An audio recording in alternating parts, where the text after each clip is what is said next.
On vous souhaite la bienvenue à ericlatour.com. Dans quelques instants, il sera question d'un projet d'aide humanitaire en Afrique organisé par le Carrefour Jeunesse Emploi Iberville-Saint-Jean. Mais d'abord, parlons politique. Qu'est-ce qui s'est passé avec l'élection générale? L'ex-député fédéral de Saint-Jean a lui-même dit dans les jours qui ont précédé, un souverainiste pourtant, qu'il allait voter pour la CAQ. Claude Bachand est avec nous.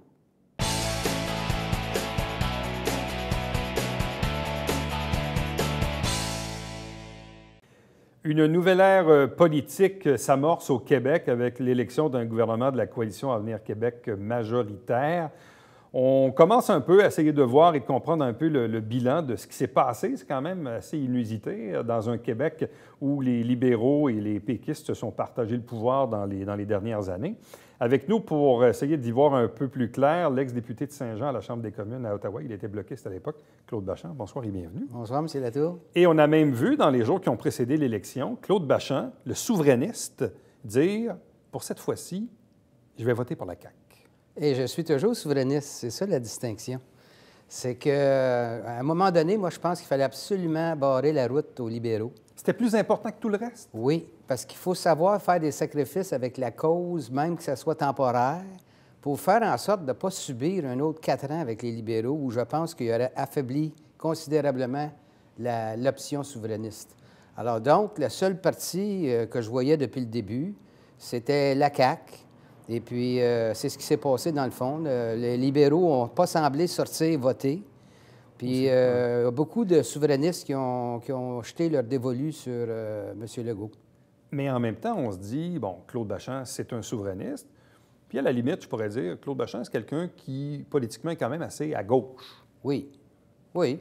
Pourtant, on peinture souvent la CAQ comme étant une formation assez de centre-droite. Même certains trouvent que, à la limite, que la CAQ ressemble un peu aux libéraux sur certains points du programme électoral. Alors, comment un souverainiste de gauche est capable, comme on dit, de se pincer le nez puis de voter pour la CAQ?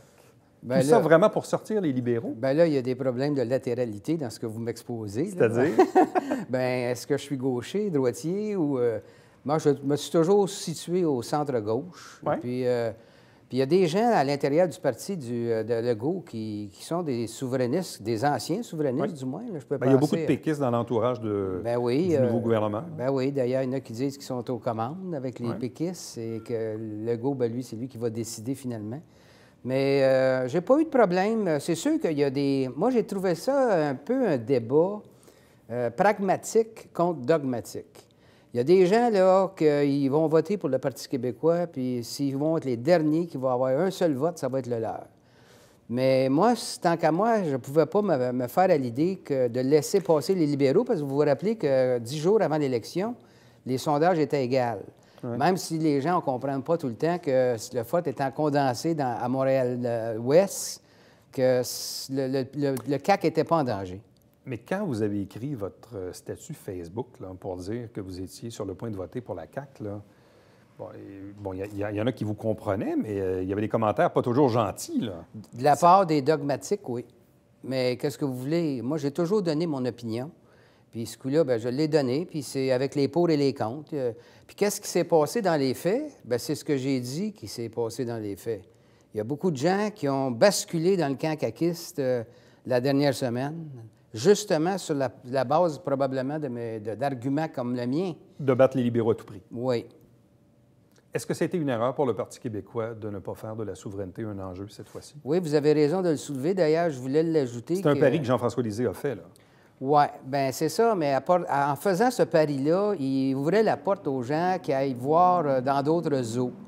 Autrement dit, on ne réglera pas la question de la souveraineté d'ici les 4 prochaines années. Puis il y a des gens qui se sont sentis libres de dire, bon, bien, on va aller découvrir ailleurs d'abord. Mais en même temps, on le sait, le Parti québécois, au fil des ans, c'est une lente descente depuis 2000. Oui. Oui. Il y a eu le gouvernement de Mme Marois là, qui a duré 1 an et demi là, de façon minoritaire. Mais sinon, on regarde ça depuis 2003, c'est une lente descente du Parti québécois qui s'est fait un peu voler des votes à droite avec la coalition Avenir Québec, à gauche avec Québec solidaire, et là, cette fois-ci, d'autant plus. On a vu M. Lisée également attaquer Mme Massé au débat de TVA, ce qui n'a peut-être pas été la stratégie du siècle. Bien non, ça n'a pas été la stratégie du siècle. Puis la descente du Parti québécois, il y a une chose qu'on peut attribuer aussi, c'est qu'on a peut-être eu des chefs plus ou moins charismatiques. Il y a peut-être M. Lisée qui aurait pu faire quelque chose, mais je trouve qu'effectivement, dans le deuxième débat, ça a été le flou dans la tombe, là, en attaquant Mme Massé. Bon. Il va se passer quoi avec le mouvement souverainiste? Je regardais parce qu'on sait qu'on est à 1 an des élections fédérales. Bon, les conservateurs remontent un peu dans l'Ouest, Ouais. Mais ici au Québec, avec tous les déchirements que le Bloc québécois a connus depuis les dernières années, et avec la piètre performance du Parti québécois du côté de Québec, pensez-vous honnêtement que, je ne sais pas, ils sont combien les bloquistes? Une dizaine à peu près, là? Ah oui, c'est ça. Bon. Je pense qu'il n'y aurait peut-être même plus à la prochaine élection de la façon que ça va, là, tu sais. Non, c'est... je pense que ça nous prendrait vraiment une figure charismatique, un peu comme on a eu avec M. Bouchard, qui malheureusement a cédé un peu rapidement à la panique et puis qui a quitté. Mais on ne pouvait pas souhaiter avec M. Lisée de gagner cette élection-là. Moi, je le trouvais trop intellectuel, pas assez près des gens. Puis il a manqué vraiment de jugement au deuxième débat, puis ça a été sa fin. Est-ce qu'il y a encore de l'appétit pour la souveraineté? Est-ce que les jeunes de 18 à 35 ans voient la souveraineté comme un enjeu? Est-ce que ce n'est pas un débat dépassé, un enjeu de baby boomers qui, avec le temps, va finir par s'estomper? C'est quoi l'avenir du mouvement souverainiste maintenant? Bien, au moment où on se parle, c'est un peu morose, l'avenir. On regarde ça de façon bien objective, là. Mais il s'agit qu'il arrive un leader charismatique. Il s'agit que les jeunes comprennent que leur avenir n'est pas dans la Fédération canadienne. Puis si on regarde la durée de vie du Parti québécois, on dit souvent « Ah, c'est comme les autres, c'est un vieux parti ». Mais le Parti libéral, là, au-delà de 150 ans au Canada, puis au Québec aussi. Oui. Alors donc, je pense que c'est morose pour l'instant, mais si les gens pouvaient travailler ensemble, s'il y avait une meilleure cohérence avec les partis qui participent, qui partagent le même objectif de souveraineté, bien, ça pourrait, on verrait le noyau se grossir puis grossir un peu, je pense. Parce que l'autre joueur dans l'équation, c'est Québec solidaire, Ouais. qui a 16 des votes avec 10 députés, et le Parti québécois qui a 17 des votes avec 10 députés. Ouais. Donc, on a 20 députés techniquement souverainistes, Oui. qui, à l'heure d'eux, quand même, ont une trentaine de pourcents, Ouais. pour à peu près 35 des votes. Mais honnêtement, on a l'impression, en tout cas, on ne voit pas dans un avenir rapproché comment le Parti québécois et Québec solidaire peuvent travailler de pair. Oui, En exactement. tout cas, pas aujourd'hui, là. Non, mais c'est peut-être que les sondages disaient aussi que le Parti québécois était en chute. Et c'est là que Québec solidaire a peut-être pensé on va prendre la place du Parti québécois. Si on regarde leur type de revendication, c'était un peu ce qu'ils pensaient, je pense. Maintenant, c'est pour ça qu'ils ont refusé une fusion avec le Parti québécois. Puis ça fait en sorte que là, les votes ont été divisés, comme vous avez dit, 17 à 16. Et puis là, personne ne pouvait gagner du côté des souverainistes. Alors, puis la CAQ, bien, je pense qu'ils ont vogué sur un vent de changement, puis que le Parti libéral était condamné, là, c'était fini. Donc, toute la conjoncture a fait en sorte que c'est le Parti québécois, la CAQ qui a eu tous les projecteurs. Puis les gens, à la dernière semaine, ont dit, ben voilà, on fait notre choix, puis ça sera eux. Selon vous, comment le Parti libéral du Québec et le Parti québécois vont-ils, au fil du mandat qui vient, se réinventer? Parce que ces deux partis-là auront des courses à la direction, vont probablement revoir. Le Parti libéral doit se reconnecter avec le vote francophone. Visiblement, là, la connexion, elle n'est plus là du tout. Selon vous, là, quand on va s'en reparler dans 3-4 ans, là, le Parti québécois et le Parti libéral, ça va ressembler à quoi? Ils vont faire quoi là, dans les prochaines années? Bien, premièrement, je pense qu'il va falloir qu'ils réagissent très rapidement parce que, je veux dire, on ne peut pas laisser la situation telle qu'elle est. Il devrait se rendre à l'évidence que le discours n'est pas ajusté à la demande de la population. Parce que c'est ça. Malgré que, pour ce qui est du Parti québécois, il ne peut pas se libérer complètement de sa stratégie souverainiste et indépendantiste. Alors, à partir de ce moment-là, ils vont avoir des décisions difficiles, très, très difficiles à prendre. Puis s'ils ne font pas ces décisions-là, bien, ils vont tout simplement, à mon point de vue, disparaître. Et il y aura d'autres forces qui vont surgir. François Legault a fait le pari de ramener la question des signes religieux, les seuils d'immigration également, et de faire ça rapidement en début de mandat. En disant, bien, écoutez, depuis Bouchard-Taylor, depuis 10 ans, il n'y a pas eu vraiment des trucs là, qui ont été appliqués suite aux recommandations. On peut comprendre que politiquement, c'est mieux de le faire au début qu'à la fin du mandat. Mais même quand le Parti québécois a joué dans ce film-là, ça a été un peu difficile. Là. Avec sa charte des valeurs. Avec la charte des valeurs en question. Comment vous voyez un peu, comment ce débat-là va-t-il s'opérer dans les prochaines semaines? Là? Parce qu'il peut y avoir un peu de démagogie, on va dire, des gens qui sont racistes, xénophobes, etc. Là. De part et d'autre, ça risque un peu de s'égarer. Comment vous voyez un peu ce débat-là? Bien, ça risque d'être difficile parce que souvent, les racistes et tout ça, les xénophobes ont des discours qui sont très percutants. Et puis un discours de peur un peu aussi, il faut le dire. Là. Puis ça fait en sorte que les gens s'imaginent que les musulmans vont prendre le contrôle du Québec, ce que je doute pour l'instant. Mais par contre, si on regarde la commission Bouchard-Taylor, ça avait fait un consensus au Québec quand même. Mm-hmm. Je trouve que le Parti québécois a fait peut-être une erreur stratégique en s'avançant trop rapidement puis peut-être plus loin dans le débat. Puis ça a causé leur défaite. Mais moi, je considère qu'il y a une partie importante de l'électorat qui n'est pas xénophobe puis qui n'est pas raciste, mais qui voudrait dire on est chez nous ici, puis on n'accepte pas que des gens qui sont en position d'autorité, on parle des juges, on parle des policiers, puissent afficher leur signe religieux, ostentatoire qu'ils appellent souvent aussi. Là. Mais ce qui est important, c'est que M. Legault a rajouté aussi les enseignants, l'éducation. Puis moi, je suis d'accord avec ça. Mais ça risque d'être plus difficile parce que ça, c'est un groupe d'individus qui sont très bien organisés avec le syndicat. Puis s'il y en a qui ne veulent pas ou qui veulent porter le signe, je pense que j'appréhende des difficultés pour le groupe à Legault. En terminant, vous l'avez vu ici, Dave Turcotte a été battu par Louis Lemieux, c'est vrai. Dave Turcotte, par contre, qui a été député pendant 10 ans, a quand même eu un 13-14 de plus que le national. Donc, le national a eu 17. Dave Turcotte a eu quoi, 30-31? Mais évidemment, il lui a manqué des votes pour gagner le comté. Selon vous, à quoi vous attribuez cette performance quand même de Dave Turcotte? Bien, moi, je considère qu'il a fait une excellente campagne. Je l'ai même dit dans mon fameux statut que vous aviez invoqué tantôt. Dave, c'est quelqu'un qui était quand même assez apprécié dans le comté. C'est quelqu'un qui était proche des gens, extrêmement souriant. Il a fait une seule erreur, à mon point de vue, c'est de se rapprocher, de faire en sorte d'être très près d'Alain Laplante, qui est un personnage, à mon point de vue, très toxique au moment où on se parle. Alors ça a pu occasionner quelques problèmes. Mais règle générale, on ne peut pas lui reprocher grand-chose dans cette campagne-là, parce que je trouve qu'il a bien porté la flamme contre vent et marée. Et c'est aussi, il faut penser que c'est toujours la question des candidats locaux versus les débats de chefs aujourd'hui. C'est ça que les journalistes n'en ont que pour les chefs. Alors, quelqu'un qui a fait un très bon travail dans le comté, s'il n'y a pas cette appréciation-là, où il est plus dévalorisé par rapport au chef, bien, les gens vont avoir tendance à voter pour le chef plutôt que le candidat local. Puis on dit qu'un bon candidat local va chercher de 5 à 10 de plus que son chef.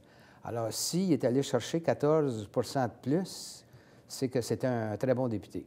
Oui, c'est ça. Et probablement qu'il y a beaucoup d'électeurs qui ont été déchirés entre revoter pour Dave Turcotte ou voter pour la CAQ. Là. Oui, il devait avoir un jeu de... Puis la dernière semaine, ça s'est décidé pour la majorité d'entre eux. Ils sont allés à la CAQ, tout simplement. Claude Bachand, merci beaucoup. Ça me fait plaisir, M. Latour. Restez avec nous, puisqu'au retour, on vous parle d'aide humanitaire en Afrique.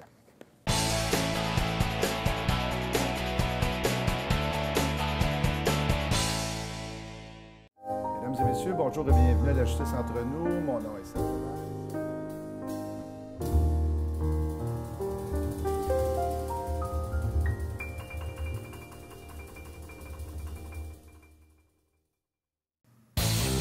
Salut, ici Alexandre Baudouin. Et François Trépanier. François, cette semaine à Sport Express, entre autres, on parle du chemin de Compostelle. Oui, avec Pierre-Luc Grisé, on parle de baseball. Exactement, avec Marc Labbé, Série mondiale, retour des expos. Ne manquez pas ça.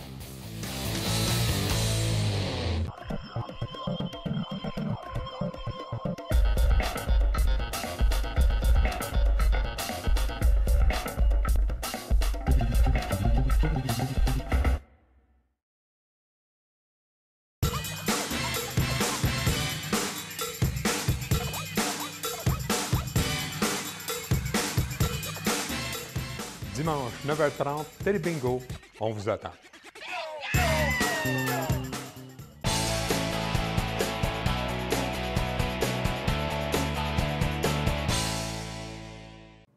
Parlons maintenant d'aide humanitaire en Afrique, un projet chapeauté par le Carrefour Jeunesse Emploi Iberville-Saint-Jean. 3 invités pour en parler.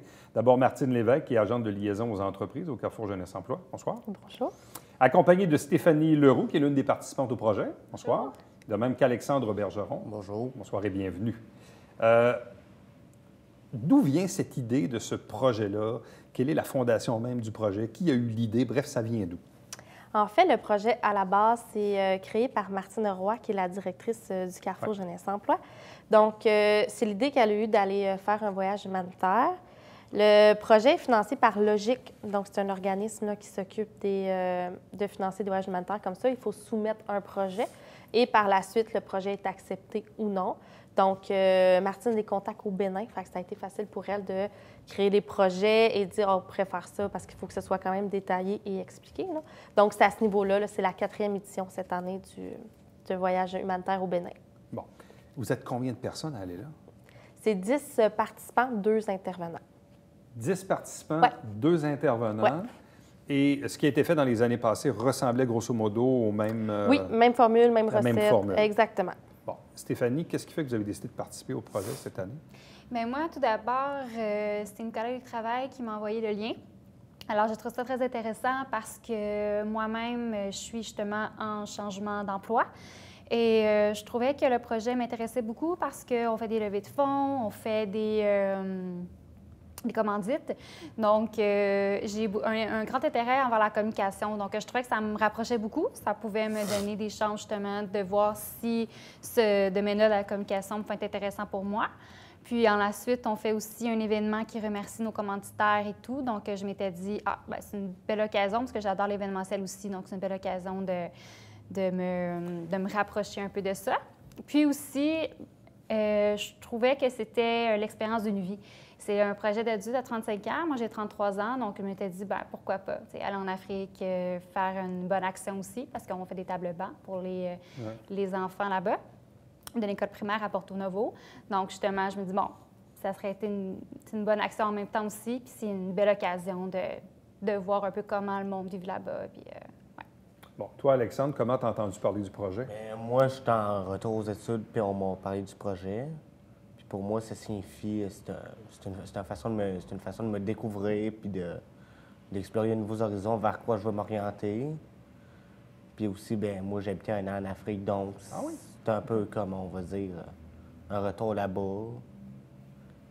Puis oui, aussi, bien, pour moi, c'était un moyen d'aider les autres. Puis moi, aider les autres, bien, c'est quelque chose qui me tient à cœur. OK. En quoi un projet d'aide humanitaire vient-il s'inscrire dans un cheminement de retour aux études ou de changement de carrière?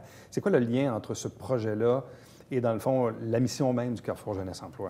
Bien, en fait, le Carrefour, donc, c'est pour les 16-35 ans. Ouais. Et le projet humanitaire, ce que ça vise, dans le fond, c'est que les jeunes se découvrent. D'abord, qui même dépassent leurs limites, qui voient un peu, c'est quoi mes points forts, mes points faibles. OK, finalement, je suis capable ou non d'être en communauté parce que c'est 12 personnes, 3 semaines de temps, 24 heures sur 24. Donc, c'est vraiment dans le but qu'ils apprennent à se découvrir, à connaître ce qui les intéresse, ce qui ne les intéresse pas. Parce qu'au retour de l'Afrique, donc c'est sûr que c'est un changement dans notre vie, si on peut dire. Là, moi, j'ai participé à l'édition en 2014. Donc, c'est tout un cheminement qui peut se faire là, durant ce voyage-là. C'est pourquoi c'est intéressant pour nos jeunes là, qui y vont finalement. Bon. Là, est-ce qu'on est un peu fébrile parce que le voyage est prévu quelque part fin novembre, donc ça arrive bientôt. Ça doit faire quand même quelques semaines que vous travaillez là-dessus? Oui. Bien, c'est sûr qu'il y a un peu de fébrilité parce qu'on change complètement de culture. On change de culture, on ne s'en va pas là en voyage, on va vraiment travailler. On travaille un 10 heures par jour. On a par contre une seule journée de congé qui est le dimanche. On travaille dans des conditions qui ne sont pas toujours favorables parce qu'on travaille dans on peut dire, un entrepôt. Donc, on fait du vernissage, du sablage, dans beaucoup de poussière. Fait que oui, c'est sûr qu'il y a un peu de frivolité. On sort totalement de notre zone de confort, ça, c'est certain. Mais pour l'expérience, c'est sûr que c'est l'expérience d'une vie. Donc, on se dit, OK, c'est correct. Mais oui, il y a un certain stress aussi de faire, est-ce qu'on va être bien? Est-ce qu'on va... Le changement culturel, dans le fond, c'est sûr que c'est toujours un peu stressant. Là. Bon. Au début, quand on a parlé du projet, est-ce que tout de suite, ça a été une réponse positive? Est-ce que c'est un pensez-y bien? Est-ce que, je ne sais pas, qu'est-ce qui nous trotte dans la tête quand on se dit, hey, c'est vrai, je pourrais peut-être faire ça? Mais je pense que ça dépend aussi de quel genre de personne qu'on est aussi, peut-être. Là. C'est sûr que ça dépend aussi de qu'est-ce qu'on veut faire. Mais non, je pense que c'est un projet qui nous dit oui, on le fait, tu sais, tu le fais ou tu le fais pas. Tu sais, je veux dire, dans le sens que tu vas travailler, comme que je disais tantôt, dans des conditions difficiles. Fait que, oui, tu sais, non, je pense que c'est un projet que tout le monde... C'est sûr que c'est difficile de poser la question avant qu'après le voyage, mais qu'est-ce que vous anticipez? En quoi pensez-vous que ce voyage-là va vous changer ou va vous transformer, ou en quoi ce voyage-là va vous aider dans votre cheminement ou votre changement professionnel? Bien, c'est sûr que chaque personne, c'est différent. Je veux dire, sûrement qu'Alex, ça va être autre chose. Moi, comment que ça va me changer? Ça va plus changer ma façon de penser aussi. Parce que, comme je disais tantôt, c'est un milieu, c'est une culture différente. Donc, c'est un peu de voir les différentes cultures, de s'éloigner un peu de notre confort, puis aussi de voir comme, ah, cool, on est capable de faire autre chose. Parce que, veux pas, dans tout le groupe, on est souvent du monde en changement d'emploi, souvent du monde des jeunes, justement, qui ont pas nécessairement aussi terminé leur secondaire 5. Fait que ça donne une chance, justement, de faire OK, tu sais, on est capable de faire ça, de voir d'autres aspects comme moi, justement, c'était l'événementiel. Parce qu'après, on crée un événement. Bon, je dis, OK, bien, j'aimerais ça faire de l'événementiel. Ou avant, c'est la ramasse des fonds. Moi, je me dis, OK, bien, la communication, ça m'intéresse. Mais chaque personne est différente. Comme il y a une fille qui est avec nous, elle adore elle adore travailler le meuble. Fait que si elle va aller là, puis peut-être qu'elle va se découvrir une passion pour travailler les meubles aussi, tu sais, elle va peut-être voir ouvrir sa compagnie. Fait que chaque personne, c'est différent. Bon. Toi, Alexandre, tu disais tantôt que tu avais déjà habité en Afrique. Oui. Tu avais quel âge à l'époque? J'avais 13 ans. 13 ans. Et pourquoi tu étais là-bas? C'est tes parents qui étaient là-bas? Oui, en gros, oui. On a pris la décision de partir là-bas quelques temps. OK. Et quel est le souvenir que tu as de l'Afrique? Est-ce que c'était aussi dans la même région? Ou c'est... Le pays juste au-dessus. Ah oui? Le souvenir que j'ai, bien, c'est que là-bas, c'est la communauté, pas comme ici, là-bas, la communauté est soudée. Tu te promènes dans le quartier, on dirait que c'est une grande famille. Okay. Et en quoi ce retour en Afrique ou ce projet-là d'aide humanitaire, c'est quoi tes attentes par rapport à ça? En quoi tu penses que tu vas revenir puis que tu vas être différent, que ça va t'aider dans ton futur? Bien, je vais voir, moi, demain, j'interprète ça, je vois ça comme étant un moyen de voir est-ce que je suis capable de travail manuel, des mauvaises conditions. Okay. Est-ce que je suis capable de travailler là-dedans? Est-ce que je suis à l'aise là-dedans? OK. Bon, comme on le disait, évidemment, c'est pas un voyage où on se met à visiter. Là. On n'est pas du tout là. On travaille. Là. Exactement. Bon, Stéphanie l'a un peu imagé tantôt, mais donc, qu'est-ce que les jeunes vont faire là-bas directement? Oui. Alors, l'objectif, dans le fond, c'est de construire 50 tables bancs. Table banc, là, on va dire pupitre d'école. Le fondement, c'est que dans les écoles défavorisées dans la ville de Porto Novo, qui est au Bénin, la moitié des élèves sont assis par terre pour apprendre. Fait que le but, c'est on veut améliorer leurs conditions d'apprentissage, donc on va leur créer des pupitres. Parce qu'on s'entend, quand tu apprends à terre, c'est moins confortable que quand tu es sur un pupitre. Fait que l'objectif, c'est d'en construire 50. Donc, si tu travailles des ministéries, si tu travailles manuel, physique, tout ce qui est la fabrication, ensuite le vernis, la peinture, la livraison des bancs. Donc, c'est 2 écoles de Porto Novo qui vont nous accueillir, dans le fond, avec 25 tables bancs chacun. Là. Et là, ça fonctionne comment là-bas? Les gens vous attendent? Est-ce qu'il y a d'autres gens d'ailleurs dans le monde qui viennent aussi? Dans le fond, nous, on débarque là. Donc, comme je disais, les 10 jeunes, 2 accompagnateurs. Et à l'atelier, on a 3 Béninois qui nous aident. Okay. Donc, ceux-là, comme je disais, c'est la 4e édition, donc c'est les mêmes depuis 4 ans. Ils connaissent le fonctionnement. Donc, eux nous accompagnent, ils font la coupe, ils nous guident un peu comment faire. C'est eux qui font le transport des tables bancs, c'est eux qui ont fait de la synchronisation avec les écoles, quelle date on va y aller, quelle école qui a été ciblée, etc. Fait que, tu sais, nous, on est bien encadrés par eux, là, donc on en a qui sont sur place pour nous recevoir. OK. Puis, pour l'avoir vécu, vous avez dit donc en 2014, ouais. En quoi ça a transformé les participants à ce projet-là à leur retour? Bien, en 2014, le groupe, on avait 12 participants à cette époque-là. Et je me rappelle, il y en a un, 23 ans, jamais travaillé de sa vie, super gêné, super timide, super solitaire. Donc, durant ce projet-là, il s'est vraiment découvert, il était moins gêné, il parlait avec les autres, tout ça. Au retour du projet, ce qu'on vise, c'est vraiment aider les gens à s'orienter vers le retour aux études ou à l'emploi. Donc, ils rencontrent des conseillers en emploi, conseillers en orientation, etc. Puis, ce participant-là, finalement, on a aidé à lui trouver un emploi et ça va faire 4 ans qu'il est là il n'avait jamais travaillé sa vie, et là, il y a un maintien en emploi depuis 4 ans. Depuis qu'il est revenu, ça l'a vraiment aidé à sortir de sa coquille, finalement. C'est un bon exemple de cause à effet oui, direct. exactement. Ouais. Ça, c'est direct. On en a que ça a pris un peu plus de temps avant que ça chemine dans leur tête.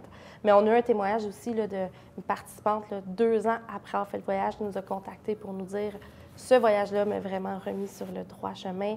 Depuis ce temps-là, j'ai changé ça dans ma vie. » Donc, c'est ça. Donc, c'est vraiment des répercussions positives. Donc, aide humanitaire en Afrique, projet du Carrefour Jeunesse Emploi à Iberville-Saint-Jean, une dizaine de participants, 2 accompagnateurs fin novembre. Merci beaucoup à vous 3. Puis bonne chance d'ici là, parce qu'il y a encore un peu de préparatifs, j'imagine. Oui, c'est pas terminé. Si je peux me permettre, allez-y. dans le fond, il y a 7 façons de nous aider pour notre levée de fonds. On vise à amasser 10 000 $. Donc, la première, c'est de financer des tables bancs. Je vais vous mettre une photo. Donc, au coût de 120 $, les gens peuvent recevoir une photo de leur banc là, avec l'écriture de leur choix dessus. OK. Il y a aussi notre souper spaghetti qui va avoir lieu à la Brasserie de l'Ouest le 1er novembre prochain. On a aussi la vente de coupons tirage. On a des commanditaires qui nous ont donné des cartes cadeaux. Donc, on fait tirer. Donc, un coupon, c'est 3 $ ou 2 pour 5 $. On a aussi de l'argent qu'on recueille, des fonds comme ça, sur le pouce, comme ça. Là. Et finalement, qu'est-ce que j'oublie? La tournée des bars? Oui, on a le 9 novembre prochain. Il y a 3 bars ici à Saint-Jean là, qui ils choisissent une consommation de leur choix. Et les gens qui l'achètent, dans le fond, il y a une profit qui va vers nous. Donc, il y a différentes façons de vous aider d'ici au départ. Puis il y a toujours les coordonnées du Carrefour Jeunesse Emploi. Là, si vous avez des questions, on va pouvoir y répondre. Merci beaucoup. Bonne chance. Merci beaucoup. Restez avec nous, puisqu'au retour, on vous présente le Babillard quotidien.